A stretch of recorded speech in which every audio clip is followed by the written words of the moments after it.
Hoje, eu gostaria de tomar um tempo para estudarmos a Palavra de Deus, com o sermão intitulado Quem é o seu pai? Vou contar uma história que aconteceu nos Estados Unidos. Uma mãe solteira deu à luz uma criança. Conforme ele cresceu, ele começou a frequentar o jardim de infância e a professora do jardim de infância perguntou a ele: quem é o seu pai? A criança, por nunca ter visto seu pai antes, ficou muito envergonhada com a pergunta.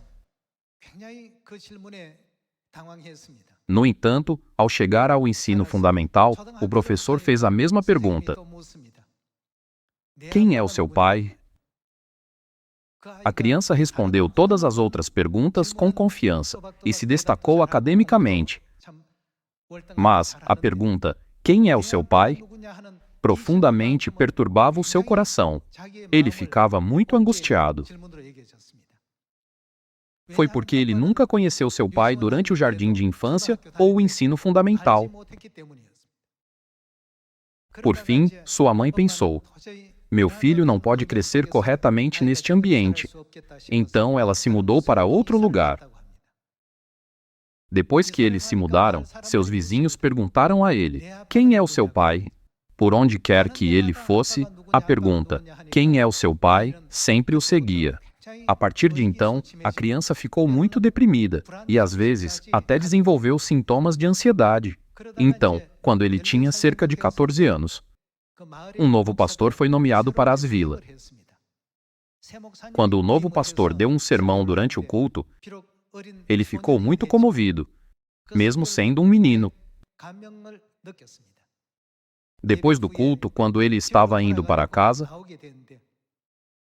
o pastor olhou para ele e perguntou: de quem você é filho? Quando o pastor fez diretamente a pergunta que sempre havia sido fonte de trauma para ele, ele ficou surpreso, hesitou e seu rosto ficou vermelho. Então, vendo a reação dele, o pastor disse à criança: você se parece muito com seu pai. Eu nunca vi uma criança se parecer tanto com seu pai. Claro, eu sei muito bem quem é o seu pai. Ouvindo isso, o rosto da criança começou a corar ainda mais. O pastor, enquanto encorajava e acariciava a criança, disse: o pai de quem estou falando é Deus. Você se parece muito com Deus, e o elogiou. Desde aquele dia, a criança escapou do véu das trevas. Ele ficou radiante ao saber, através do pastor, que Deus é o seu pai. Essa é uma história verdadeira, não uma história ficcional. Assim, a partir daquele dia, a criança pôde encarar as pessoas com uma expressão alegre. Ele até sofria de fobia social. Mas, ao ouvir as palavras do pastor naquele dia, ele percebeu: eu me pareço muito com o meu pai, e o meu pai é Deus. A partir daquele momento, sua vida mudou 180 graus. Além disso, ele ficou radiante, e a partir daquele ponto, mesmo quando estranhos lhe perguntavam: quem é o seu pai? Ele respondia com confiança: eu sou o Filho de Deus. O quanto essa história é realmente maravilhosa? Quando pensamos sobre quantos de nossa amada família celestial estão vivendo sem conhecer completamente quem são o seu pai e a sua mãe, não sentimos um desejo urgente de revelar a eles quem são o seu verdadeiro pai e a sua mãe? Espiritualmente, as pessoas não conhecem bem o pai. Elas não conhecem a mãe também. Além disso, elas não têm consciência do ambiente espiritual em que estão. Se alguém perguntar: quem é o seu pai? Como podemos responder? Podemos responder com confiança dizendo: Meu pai é Deus. Nós temos evidências claras dadas a nós pelo pai e pela mãe. Na Bíblia, é descrito como colocar um selo. Não deveríamos todos nós, como membros da família celestial, nos gloriar do nome do Pai e da glória da Mãe. Para as pessoas em Samaria e até aos confins da terra, armados com essa certeza, a anedota que acabei de contar é de Ben Hooper, um governador que foi eleito 2 vezes nos Estados Unidos. Irmãos e irmãs, ainda temos muitos irmãos e irmãs neste mundo de trevas. Devemos deixar que eles saibam quem é o nosso Pai. Devemos dizer a eles: você se parece muito com o Pai. Você se parece muito com a Mãe. Não é necessário ensiná-los. Teu pai é Deus e tua mãe é Deus. Assim, o que a Bíblia nos instrui a fazer? Ela nos ensina a nos gloriar do nome de Deus para todas as pessoas do mundo. Não acenda uma lâmpada e a esconda debaixo de uma vasilha, mas coloque-a em seu candelabro. Ela deve ser revelada para que todas as pessoas do mundo possam vê-la e entendê-la. Não é isso que a Bíblia nos ensina? Vamos encontrar evidências na Bíblia de que nosso Pai é Deus.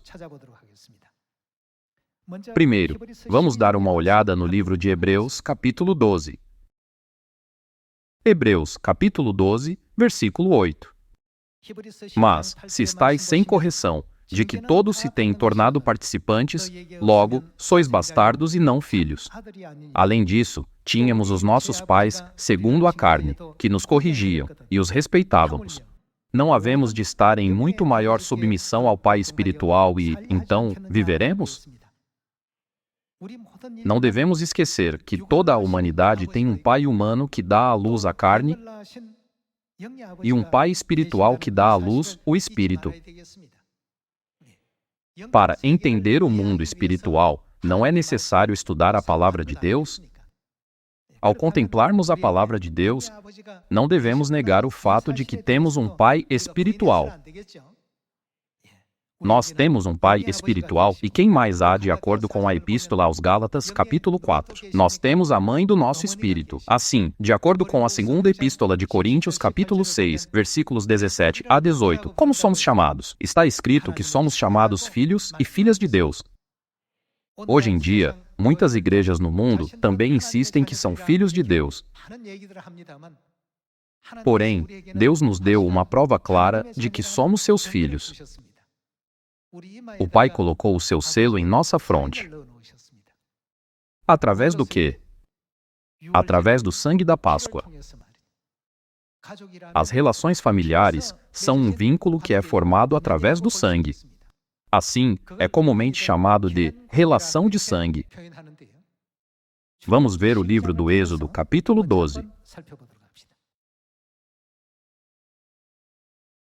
No livro do Êxodo, capítulo 12, versículo 11, Deus diz: desta maneira o comereis, lombos cingidos, sandálias nos pés e cajado na mão, comê-lo-eis à pressa, é a Páscoa do Senhor. Versículo 12. Porque naquela noite passarei pela terra do Egito e ferirei na terra do Egito todos os primogênitos, desde os homens até os animais. Executarei juízo sobre todos os deuses do Egito. Eu sou o Senhor. O sangue vos será... O que é esse sangue? É o sangue do Cordeiro Pascal. E o que será esse sangue? Na Bíblia está escrito que será um sinal, em outras palavras, uma marca ou assinatura. O sangue vos será por sinal nas casas em que estiverdes. Quando eu vir o sangue, passarei por vós.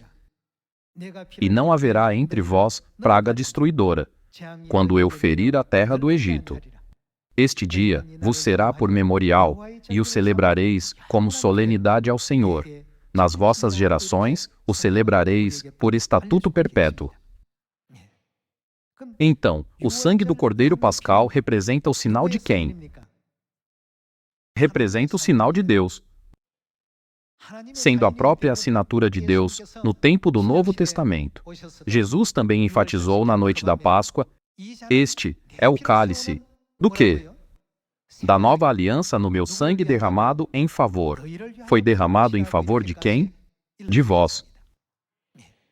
Portanto, já que o sangue do Cordeiro Pascal representa o sangue de Deus, sendo a assinatura de Deus, Deus protegeu essas casas para que o anjo destruidor não pudesse trazer desastre sobre elas. Elas se tornaram o lugar que continha a assinatura de Deus, indicando: nenhum desastre virá sobre este lugar. Agora está selado em nossa fronte. Embora não possamos vê-lo com nossos olhos físicos, todos os anjos destruidores e os anjos julgadores podem vê-lo claramente. Hoje, tendo sido escolhidos por Deus, estamos andando no caminho da fé, seguindo o caminho da verdade da nova aliança, o caminho do Pai, o caminho da Mãe e o caminho do Rei. Portanto, devemos ter muito orgulho nisso. Se alguém perguntar: quem é o seu pai? Não hesite em responder: meu pai é Deus, cujo nome na época do Espírito Santo é Cristo An San-hong. 2000 anos atrás, na época do Filho, o seu nome era Jesus. Meu pai é aquele que foi chamado pelo nome de Jeová na época do Pai. Devemos ser capazes de dizer isso com confiança. Somente aqueles que guardam a Páscoa têm o direito de chamar Deus de Pai e Mãe. Vamos analisar isso um pouco mais. Vamos para o Evangelho de Mateus, capítulo 26. Vamos ver o Evangelho de Mateus, capítulo 26, versículo 17. No primeiro dia da festa dos pães asmos, vieram os discípulos a Jesus e lhe perguntaram: onde queres que te façamos os preparativos para comeres a Páscoa? Versículo 18. E ele lhes respondeu: ide à cidade ter com certo homem e dizei-lhe: o mestre manda dizer, o meu tempo está próximo, em tua casa celebrarei a Páscoa com os meus discípulos. E eles fizeram como Jesus lhes ordenara e prepararam a Páscoa. Vamos ver a cena onde a Páscoa foi celebrada no versículo 26. Versículo 26. Enquanto comiam, tomou Jesus um pão e, abençoando-o, o partiu e o deu aos discípulos, dizendo: tomai, comei, isto é o meu corpo. A seguir, tomou um cálice e, tendo dado graças, este é o cálice que contém o vinho da Páscoa. Tomou um cálice e, tendo dado graças, o deu aos discípulos, dizendo: bebei dele todos, porque isto é o meu sangue, o sangue da nova aliança, derramado em favor de muitos, para remissão de pecados. Através do pão e do vinho da Páscoa, Jesus nos revela o significado da sua carne e do seu sangue. Aqueles que foram selados com o sangue de Cristo, marcados em suas frontes, nunca devem esquecer que a sua vida atual é para ser vivida como a vida de um rei. Já que nosso Pai é Deus, como devemos viver nossa vida? Não devemos viver nossas vidas dignas de sermos chamados de filhos de Deus? Como filhos do Pai e da Mãe, os membros da família celestial não devem viver uma vida condizente com os filhos do Pai e da Mãe, em suas palavras, ações, pensamentos e todos os seus comportamentos? Vamos ver Apocalipse, capítulo 7, versículo 1. Depois disto, vi 4 anjos em pé nos 4 cantos da terra, conservando seguros os 4 ventos da terra, para que nenhum vento soprasse sobre a terra, nem sobre o mar, nem sobre árvore alguma. Vi outro anjo que subia do nascente do sol, tendo o que ele tinha, o selo do Deus vivo, e clamou em grande voz aos 4 anjos, aqueles aos quais fora dado fazer dano à terra e ao mar, dizendo: não danifiqueis nem a terra, nem o mar, nem as árvores, até selarmos na fronte os servos do nosso Deus. Aqui, mostra que o anjo, tendo o selo de Deus, apareceu num país do Oriente e ordenou aos 4 anjos, que receberam poder para destruir o mundo, dizendo: não danifiqueis nem a terra, nem o mar, nem as árvores, até selarmos na fronte os servos do nosso Deus. Agora, vamos para Apocalipse capítulo 22, sobre aqueles que foram selados em suas frontes. Vamos ver o livro do Apocalipse, capítulo 22, versículo 1. Então, me mostrou o rio da água da vida, brilhante como cristal, que sai do trono de Deus e do Cordeiro. No meio da sua praça, de uma e outra margem do rio, está a árvore da vida, que produz 12 frutos, dando o seu fruto de mês em mês. E as folhas da árvore são para a cura dos povos. Nunca mais haverá qualquer maldição. Nela estará o trono de Deus e do Cordeiro. Os seus servos o servirão. Contemplarão a sua face, e na sua fronte está o nome dele. Onde estará o seu nome? Como o seu nome veio a estar na fronte deles? De acordo com o livro do Apocalipse, capítulo 7, onde o selo de Deus foi colocado, está escrito que um selo foi colocado em suas frontes. Contemplarão a sua face, e na sua fronte está o nome dele. No Oriente, um selo é comumente usado, enquanto no Ocidente, uma assinatura ou um sinal é geralmente usado, ainda assim, carrega o mesmo significado. O nome do Pai está gravado no selo e, da mesma forma, está contido na assinatura. Então, como foi dito no livro de Isaías, capítulo 52, o que devemos saber se somos o povo de Deus, ou seja, os filhos de Deus? Deus diz: meu povo deve saber o meu nome. Não seria um grande problema se o nome da pessoa errada estivesse escrito em suas frontes? Eles devem levar o nome de Deus. Jesus também não prometeu dar o seu novo nome na época do Espírito Santo?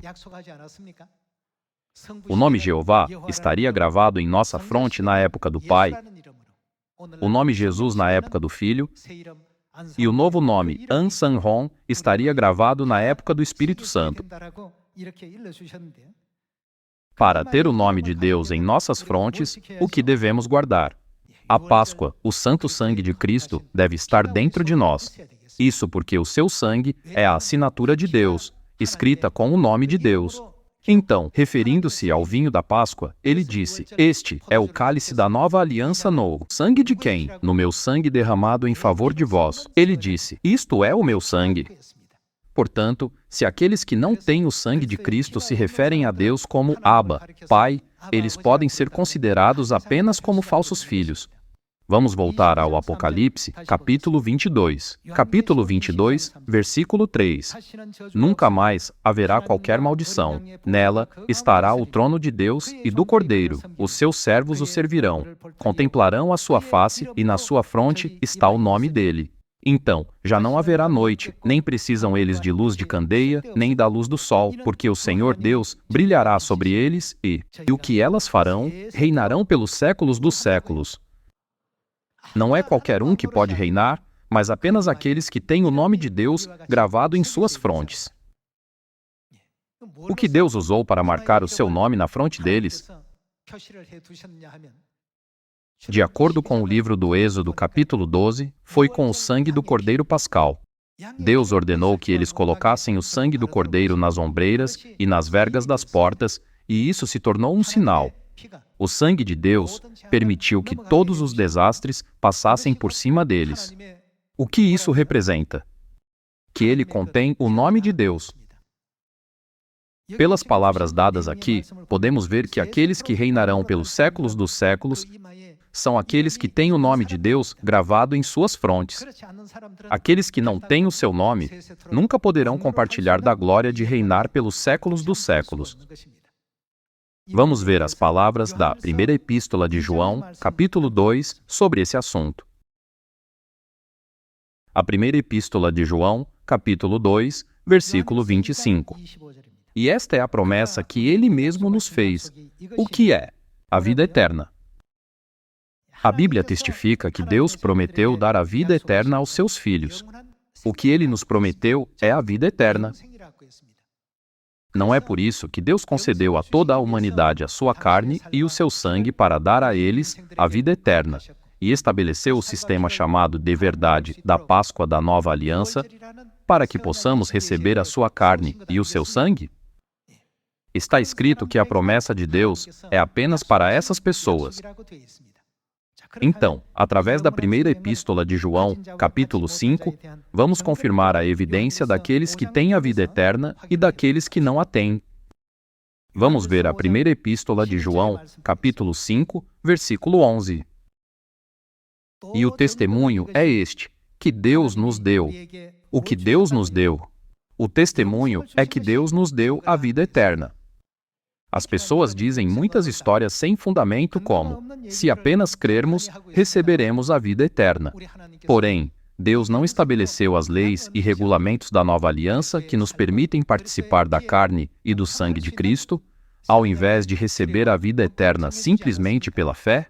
O que é essa verdade? Ele despertou seus filhos para a verdade da vida, a Páscoa.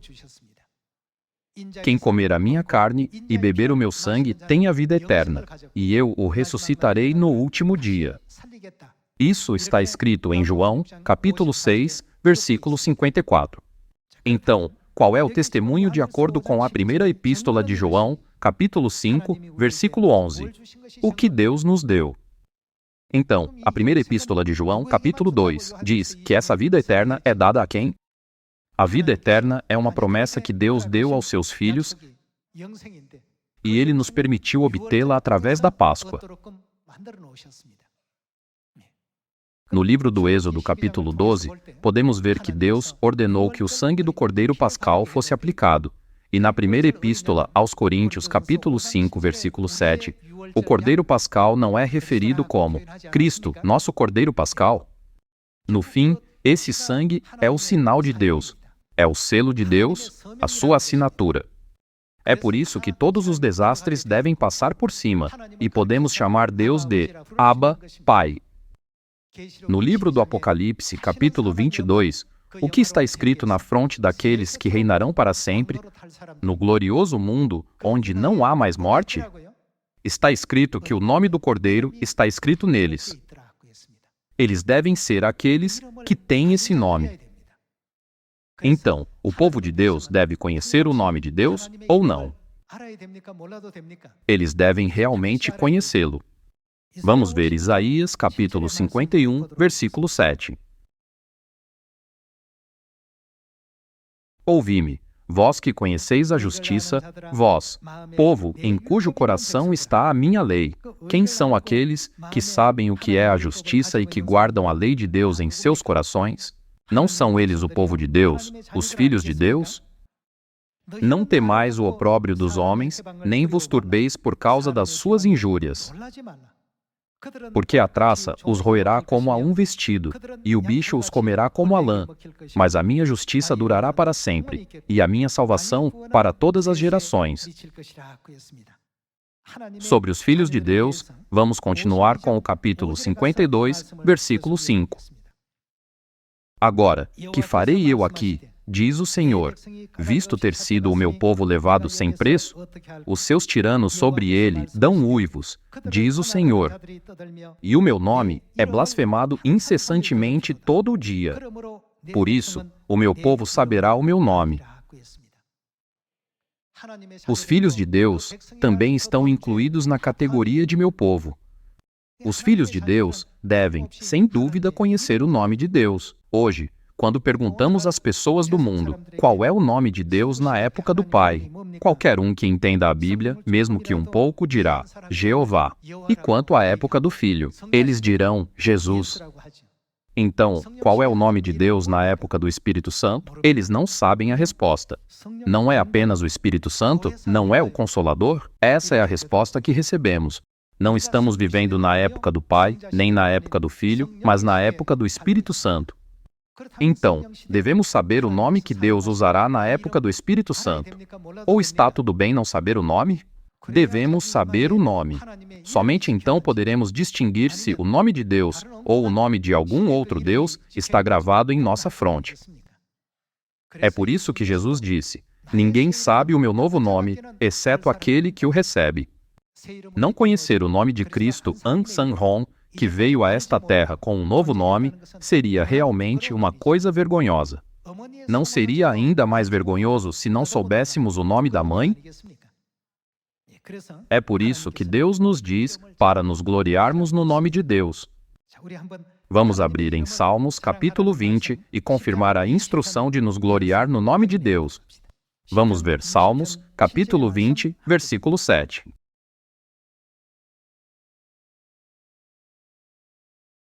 Uns confiam em carros, outros em cavalos. Nós, porém, nos gloriaremos em.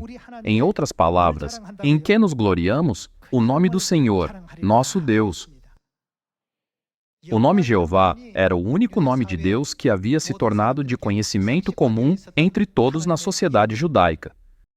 Da perspectiva deles, aqueles que acreditavam no nome de Jesus pareciam pertencer a uma nova religião, ou até mesmo a uma heresia. O povo do judaísmo desconhecia completamente o fato de que a época havia passado da época do pai para a época do filho. É a mesma coisa na época atual. A época do Espírito Santo começou quando os ramos da figueira se renovaram e suas folhas brotaram. Mesmo que esse tempo tenha passado, muitas pessoas ainda permanecem sem saber que a época mudou. Nesta época, o que devemos fazer com o nome de Deus? Devemos nos gloriar dele. Devemos nos tornar aqueles que podem dizer com orgulho a todas as pessoas do mundo sobre o fato de que temos Cristo An-San-Hon, nosso Pai, que veio a esta terra em um novo nome para salvar a humanidade. Quanta perseguição os santos da igreja primitiva suportaram por testificar o nome de Jesus? Eles eram frequentemente rotulados como hereges. Às vezes, se tornavam comida para leões nos anfiteatros romanos, ou eram queimados como tochas humanas. Apesar das provações e perseguições que passaram, nunca foram negligentes ou preguiçosos em testemunhar esse nome, considerando as provações e perseguições como uma glória. Podemos afirmar isso através das palavras escritas no Novo Testamento. A época do Pai já passou e a época do Filho também passou. Estamos vivendo na última época, a época do Espírito Santo. Então, devemos gravar o nome do Espírito Santo no coração das pessoas, torná-lo conhecido e divulgá-lo. Você se parece tanto com o seu pai que eu sinto que saberia quem ele é, mesmo sem você me dizer quem ele é. Seu pai deve ser Deus. Então, você não deveria saber o nome de Deus? Na época do pai, o nome era Jeová, e na época do filho, era Jesus. Na última época do Espírito Santo, ele veio com um novo nome, Cristo An-San-Hon. Devemos nos tornar aqueles que podem proclamar com orgulho a todas as pessoas o fato de que Cristo An-San-Hon é o nosso Pai Celestial. Não é essa uma das missões que devemos realizar na época do Espírito Santo? Vamos ver mais um versículo em Mateus, capítulo 28. Vamos ver Mateus, capítulo 28, versículo 18. Jesus, aproximando-se, falou-lhes, dizendo: Toda a autoridade me foi dada no céu e na terra. Ide, portanto, fazei discípulos de todas as nações, batizando-os em nome. Em quais nomes devemos batizá-los? Do Pai, e do Filho, e do Espírito Santo. Quando falamos com muitas pessoas, elas reconhecem o nome do Pai como Jeová e o nome do Filho como Jesus. Porém, eles não sabem que o Espírito Santo tem um nome. Eles dizem: o Espírito Santo é apenas o Espírito. Como pode o Espírito Santo ter um nome? Porém, a sua Bíblia diz que o Espírito Santo tem um nome ou não? Não devemos acrescentar nem tirar nada da Bíblia, já que está escrito: o Espírito Santo tem um nome, então o nome deve existir. Todos nós devemos nos tornar seus filhos celestiais, que reconhecem corretamente o seu nome e revelam a glória do Pai por toda Samaria e até aos confins da terra. Não recebemos a vida eterna através do sangue de Cristo? Uma vez que um selo foi colocado em nossa testa com o sangue de Deus, a assinatura de Deus, Ele nunca nos abandona, nem desiste de nós. Permanecendo na fé até o fim e nos gloriando no Pai e na Mãe, vamos pregar o novo nome, Cristo An San Hong, por toda Samaria e até aos confins da terra, assim como os santos da igreja primitiva pregaram Jesus Cristo em sua primeira vinda. Nesta época, não somente o Espírito Santo veio, mas também a noiva está chamando os filhos de Sião para a fonte da água da vida, esperando que todos os membros de nossa família celestial valorizem não apenas o nome do Pai, mas também o nome da Mãe e espalhem o Evangelho em Samaria e até os confins da terra. Gostaria de encerrar o sermão de hoje. Muito obrigado.